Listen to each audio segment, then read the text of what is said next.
आज का जो हमारा टॉपिक है वो है इंटेलेक्चुअल प्रॉपर्टी राइट। तो ये टॉपिक बहुत ही इंटरेस्टिंग होने वाला है और ये ना ही बीएससी एमएससी ही नहीं बल्कि आपकी लाइफ पर्पज से बहुत ज्यादा इम्पोर्टेंट है ये टॉपिक। ये कॉम्पिटिटिव एग्जाम देख लो, कॉमर्स स्ट्रीम से अगर आप आर्ट्स स्ट्रीम से हैं तो ये सभी के लिए बहुत ही ज्यादा इम्पोर्टेंट होने वाला है। क्यों होने वाला है? इंटेलेक्चुअल प्रॉपर्टी राइट क्या होता है एक्चुअली, आईपीआर, ये सब हम जानेंगे। उससे पहले welcome back my YouTube channel. और अगर हम स्टार्ट करते हैं, वीडियो आपको अच्छा लगे तो लाइक से सब्सक्राइब कीजिए। ठीक है, तो जानते हैं हम इंटेलेक्चुअल प्रॉपर्टी राइट होता क्या है। इंटेलेक्चुअल प्रॉपर्टी, सबसे पहले प्रॉपर्टी जानते हैं। इंटेलेक्चुअल प्रॉपर्टी वो होती है जिसके अंदर किसी भी ह्यूमन बीइंग का क्रिएशन हो गया, आइडियाज हो गया, है ना, और उसकी कुछ भी सेल्फ चीज हो गई, वो उसकी क्या है, एक तरह से प्रॉपर्टी है ना। ह्यूमन जैसे अपनी प्रॉपर्टी होगी, उसके डॉक्यूमेंट होंगे, उसका वो अपना राइट है ना। उसी तरह से हमारे ह्यूमन बींग्स के आइडियाज है, क्रिएशन है, हमको कोई आर्ट आता है, ये सभी क्या हो गए, हमारी प्रॉपर्टी हो गई। अब उनको प्रिजर्व करने के लिए, अब जैसे हमने कोई आइडिया है, अगर वो कोई और छीन लेता है या फिर कोई और उसका यूज करके कुछ अच्छा सा क्रिएटिव बना लेता है, तो वो दूसरा नहीं यूज कर सकता हमारे आइडिया को बिना हमारे परमिशन को।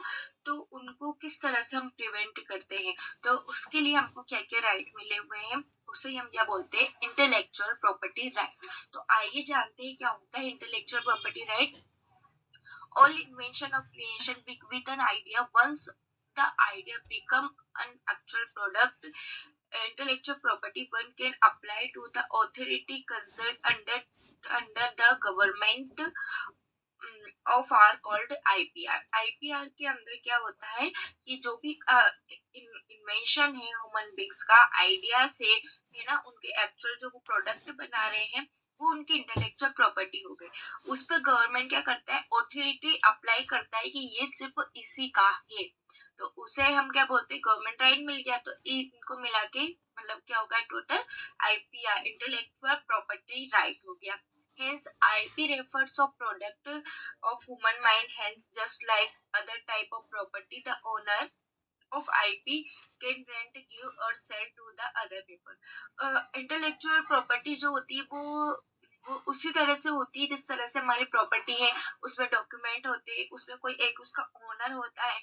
उसी तरह से जो आईपी है हमारा, उसके अंदर भी हम हमारा जो प्रोडक्ट है वो ओनली हमारा होता है, बिना हमारे परमिशन के उसको कोई यूज नहीं कर सकता है।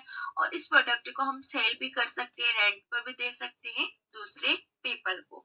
आइए हम एग्जाम्पल जब जानेंगे तो ये और भी ज्यादा हमारे साथ क्लियर हो जाएगा। तो चलिए स्टार्ट करते हैं। और patent and copyright success story. अब इंटेलेक्चुअल प्रॉपर्टी राइट में दो सक्सेसफुल स्टोरी देखेंगे हम, जो पेटेंट की है और कॉपीराइट की। माइकल जैक्सन, हम सभी ने सुना होगा माइकल जैक्सन का नाम। इन to co-inventory patent a pair of shoes that glued hitch into a device hidden beneath the stage। देखो मैं आपको नॉर्मली बता देती हूँ, माइकल जैक्सन जो थे उन्होंने एक शूज का आविष्कार किया था, क्योंकि माइकल जैक्सन ट्रांस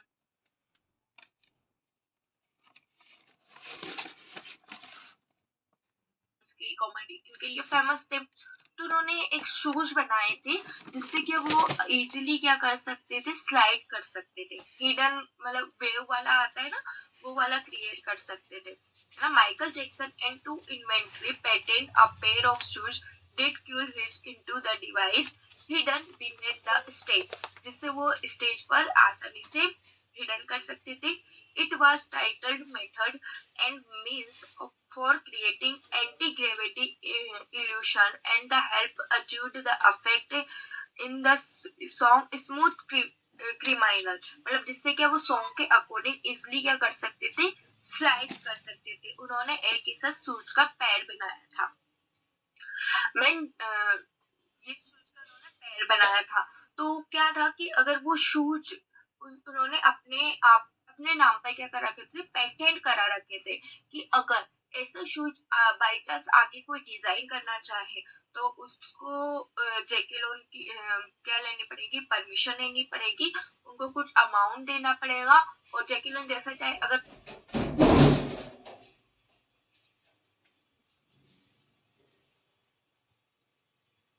अगर वो चाहे तो वो परमिशन दे सकते हैं उसको डिजाइन कराने की, वरना वो नहीं दे सकते हैं, या फिर वो चाहे तो उसके बदले में अमाउंट लेके उसको दे सकते हैं। तो ये जैकी लोन की एक स्टोरी थी कि उन्होंने अपने शूज को पेटेंट कराया था ताकि ऐसे शूज कोई और विदाउट उनकी परमिशन नहीं बना सके। उसी तरह से एक लेडी थी जेके रोलिंग, उन्होंने वो बहुत ही पुअर लेडी थी और जैकी लोन ने एक बुक लिखी थी, first Harry reporter book. She was poor but honoured the copyright in her book. ये क्या एक पुअर लेडी थी बट, और इन्होंने एक बुक लिखी थी पॉटर, हैरी पॉटर बुक। ये मोटिवेटिव बुक थी और ये बहुत ही पुअर लेडी थी, बट इन्होंने एक अच्छा काम किया जिससे इनकी पूरी लाइफ चेंज हो गई। इन्होंने क्या किया, इस बुक का कॉपीराइट ले लिया, मतलब ये बुक इनकी है। अगर इस स्टोरी पे कोई काम करना चाहे, कोई मूवी बनाना चाहे, तो पहले इनको क्या देना पड़ेगा, उनको कुछ अमाउंट देना पड़ेगा, इनकी परमिशन लेनी पड़ेगी। अगर ये चाहे तो वो उसको बनाने दे सकती है, नहीं चाहे तो वो उसको नहीं बनाने देगी।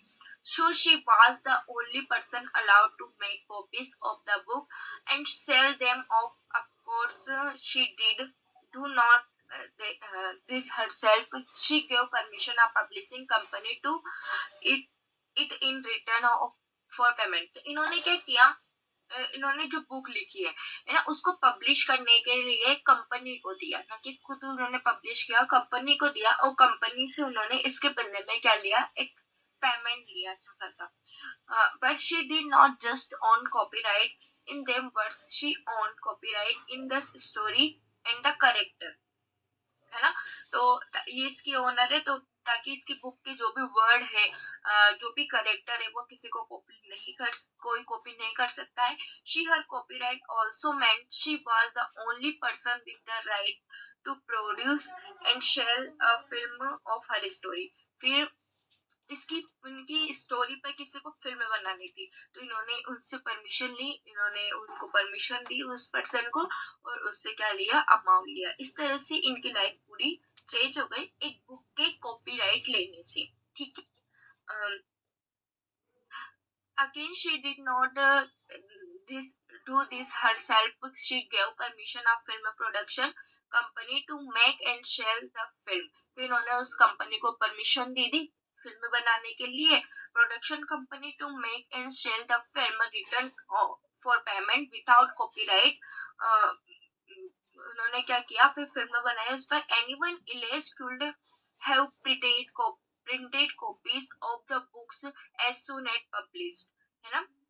And anyone could have copies the film or show it in the cinemas. Those people called made money from the story without the author benefits. मतलब क्या, befitting किसी भी ऑथर ने अगर कोई भी बुक लिखी है, तो आप उसकी स्टोरी बना रहे हैं, तो उसको सिनेमास में दिखाने से पहले उस पर्सन की क्या चाहिए, परमिशन चाहिए, अगर उसने आईपीआर के अंदर रजिस्टर्ड करा रखा है। अब आईपीआर के अंदर अलग अलग चीजों की अलग अलग फील्ड के अंदर आती है, कैसे रजिस्टर्ड कराते हैं, तो हम वो भी जानेंगे। उससे पहले अपन अभी रिसेंटली एक एग्जांपल देखते हैं कि एक सॉन्ग चला था अभी, बचपन का प्यार मेरा भूल मत जाना रे। वो किसी सिंगर ने या किसी राइटर ने नहीं लिखा था, वो एक 12 साल का बच्चा था, उसके वर्ड्स थे वो। और जब बादशाह ने उस सॉन्ग को गाया ना, तो उसको कुछ अमाउंट दिया तभी वो गाया, वरना ऑब्जेक्शन उठा सकते थे कोई भी कि ये इसका नहीं है। तो अगर हमारा कोई भी आइडिया है, कोई भी क्रिएशन है, तो अगर हम उसको क्रिएट कर रहे हैं, तो उससे पहले हम हमको क्या करना चाहिए, उसको आईपीआर के अंदर उसको रजिस्टर्ड कराना चाहिए, ताकि अपना जो आइडिया है, क्रिएशन है, वो कोई और यूज नहीं कर सके। आगे देखते हैं हम, वाई इज आईपीआर आईएमपी, क्यों आईएमपी है आईपीआर। ये अभी हमने इतने एग्जांपल समझे, इससे हम समझ सकते हैं कि आईपीआर क्यों इम्पोर्टेंट है। फिर और जान लेते हैं हम, in encourage creation of new path breaking invention such as cancer medicine. मान लीजिए कैंसर मेडिसिन अभी इतनी पब्लिश नहीं हुई है, अगर कोई बंदा कैंसर की मेडिसिन को रिसर्च करता है, तो वो उसमें आईपीआर ले सकता है, ताकि जब भी कोई ऐसी मेडिसिन बनेगी या फिर कोई यूज करना चाहेगा, तो उसको उसके बदले में मनी रिटर्न होगी। It incentive inventor, authors, creator, etc. of for their work. Inventor हो गया, ऑथर्स वगैरह हो गया, जो इन सब के वर्क के लिए ये बहुत ही ज्यादा इम्पोर्टेंट है। It allows the work created by person to the distribute and communicate to the public only this permission, therefore it help the prevention of loss of income. इन्होंने क्या कहा कि अगर कोई भी पर्सन क्रिएट करता है तो वो उसको डिस्ट्रीब्यूट करता है, उस आइडिया को कम्युनिकेट करता है पब्लिक को, ओनली दिस है परमिशन। तो उसकी परमिशन लेकर वो क्रिएट करता है तो उसको क्या होता है, इनकम प्राप्त होती है। It helps author, creation developer and owner to get recognition for their work. ठीक है, देन जानते हैं कि कैसे आईपीआर जो है इंडिया के अंदर अप्लाई हुआ, कैसे एस्टेब्लिशमेंट हुआ, तो इसके बारे में हम जानते हैं। विद द एस्टेब्लिशमेंट, तो देखो, with the establishment of World Trade Organization, the IMP and role of IPR has been crystallized in the trade related intellectual property system agreement। ये किसके थ्रू आया गया है, यहाँ पे WTO ने, वर्ल्ड ट्रेड ऑर्गेनाइजेशन के थ्रू एस्टेब्लिशमेंट हुआ। इसमें इम्पोर्टेंट रोल है आईपीआर का, crystallize in trade related intellectual property system agreement. इन्होंने क्या लिया, यहाँ पर देख सकते हैं, trade related intellectual property system का क्या लिया, एग्रीमेंट लिया। ठीक है, देन हम जानते हैं when the establishment of WTO and India being a signatory to the agreement on trade, several regulations were passed for the protection of IPR of meet the international obligation। यानी कि जो with the establishment of WTO का जो establishment हुआ, इन जो India के अंदर जो इसकी सिग्नेटरी हुई और जो एग्रीमेंट है उसकी जो ट्रिप है, वो several regulations were passed, बहुत सारी regulations passed हुई है for the protection of IPR meet the international obligations। thus induced trademark act जो आया है वो 1999 में, the goods registration and protection act 99 doings act 2000 act 2005 and the copyright academic act 2002 act. तो मतलब कि ट्रेडमार्क आया 1999 में, प्रोटेक्शन रजिस्ट्रेशन और प्रोटेक्शन का आया जो आया 1999 में, डिजाइन वगैरह का आया इसका सॉरी 2000 में, कॉपीराइट का एक्ट आया 2005 में और एकेडमिक एक्ट आया 2012 में। इस तरह के रूल्स आते गए। देन हम जानते हैं आगे कि geographical indication social and economic impact से इस तरह से इम्पोर्टेंट है और इसके अंदर क्या क्या आता है। Geographical indication are part our collective and intellectual heritage that need to the protected and promoted goods protect registered GI are into agriculture product. GI के अंदर अपन क्या करते हैं, एग्रीकल्चर प्रोडक्ट को रजिस्ट्रेट करते हैं। हैंडीक्राफ्ट हो गया, मैन्युफैक्चर्ड गुड्स हो गया, मतलब मटेरियल टेक्सटाइल, दार्जिलिंग, जैसे कि किसी भी हेरिटेज की कोई फेमस चीज होती है, जैसे दार्जिलिंग की चाय, तो वो उसी एरिया की फेमस रहेगी, उसके नाम से जानी चाहिए, ये भी जियोग्राफिकल इंडिकेशन के अंदर आता है। बिसोही की जो पेंटिंग है, कंगारो नागपुर की जो ऑरेंज है, बनारस की जो ब्रोकार्ड साड़ी से कश्मीर की क्या है, कश्मीर के केसर बहुत ज्यादा फेमस है। तो ये सभी जियोग्राफिकल इंडिकेशन के अंदर रजिस्टर्ड किया जाता है ना, कि जैसे कि कोई भी एग्रीकल्चर का प्रोडक्ट है वो इसके अंदर आईपीआर ले सकते हैं, हमने कुछ नई क्वालिटी के बनाई है, जैसे दार्जिलिंग की चाय फेमस है, बनारस की साड़ीज देख लो, नागपुर की वो देख लो, ऑरेंज देख लो। तो इस तरह से ये इसके अंदर क्या कराते, रजिस्टर्ड कराते। Most of the GI most of the GI are created by rural communities and therefore supplement the income of the rural estate weavers, craftsmen, and farmers. Marketing of GI is helping in the creating supply to chain around the product which in term. तो ये किसानों के लिए और creation वालों के लिए बहुत ही ज्यादा इम्पोर्टेंट रोल प्ले करती है. Offer an increased price the respective GI product. It not only preserve traditional practice on which the product is based. अगर उन्होंने अपने नाम पर रजिस्ट्रेट करा सके तो इसकी प्राइस वो एक डिसाइड होगी, उससे कम या ज्यादा वो नहीं कर सकते कोई और, but also promote entrepreneurships and tourism in the place origin of the product. Darjeeling tea was first Indian product to get GI prevention in 2004. जो दार्जिलिंग की चाय है वो इंडिया के अंदर फर्स्ट जो उसका रजिस्ट्रेशन किया गया वो 2004 में किया गया. और इसके 87 टी गार्डन है दार्जिलिंग में टी के. West Bengal the grow millions KG of millions KG of tea every year, है ना. वेस्ट बंगाल के अंदर मिलियंस किलो में क्या करते हैं, इसका टी को क्रॉप करते हैं उसकी, है ना. European union accounts for 16% export of Darjeeling T. Darjeeling की टी इतनी ज्यादा एक्सपोर्ट होती है. देन जानते हैं हम पेटेंट इन्वेंशन. अपन जानते हैं कि किस किस टाइप की इंटेलेक्चुअल प्रॉपर्टी राइट होती है. तो इसमें पेटेंट हो गया, डिजाइन हो गया, कॉपीराइट हो गया, ट्रेडमार्क हो गया, जीआई हो गया. ये सभी क्या है, एक टाइप है इंटेलेक्चुअल प्रॉपर्टी राइट के. तो पेटेंट के अंदर क्या आता है, इन्वेंशन. अपन किसी भी चीज का इन्वेंशन कर रहे हैं. अ प्रोडक्ट और process that is a new and inventive and can be made और यूज्ड इन कैन इंडस्ट्री. ये हमने कुछ नया बनाया है, कुछ नया इन्वेंटिव किया है, तो हम उसको इंडस्ट्री के अंदर यूज कर सकते हैं.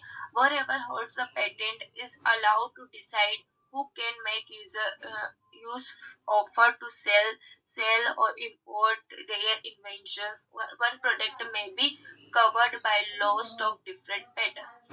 इसको क्या कर सकते हैं, हम पैटर्न करा सकते हैं जिसके थ्रू हम इसको सेल कर सकते हैं. मनी हमारे पास आ सकती है इसके थ्रू. तो ये पेटेंट का जो एक्ट आया था वो कब आया था, वो आया था 1970 के अंदर आया था. देन इसके अंदर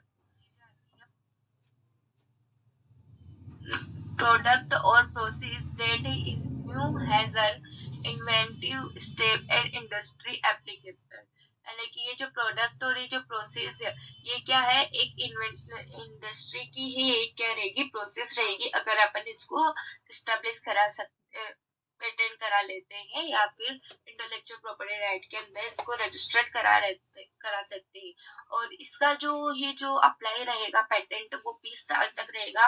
हमको फ्रॉम माय फिलिंग का date subject to payment of annual renewal fee extension beyond 20 year. और इसका कुछ अमाउंट हमको क्या देना होगा, गवर्नमेंट को देना होगा, क्योंकि वो क्या कर रहे हैं, आपके प्रोडक्ट को प्रोटेक्ट कर रहे हैं.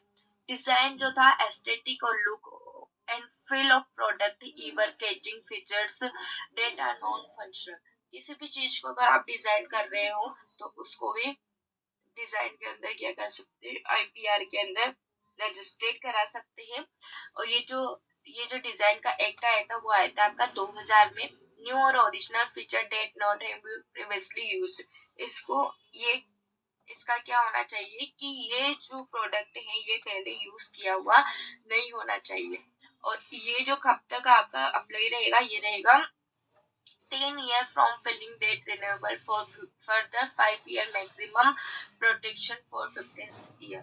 यानी कि अगर 10 year का इसका डिजाइन होता है, अगर आप बढ़ाना चाहो तो 5 ईयर बढ़ा के 15 ईयर तक करवा सकते हैं. देन आता है ट्रेडमार्क.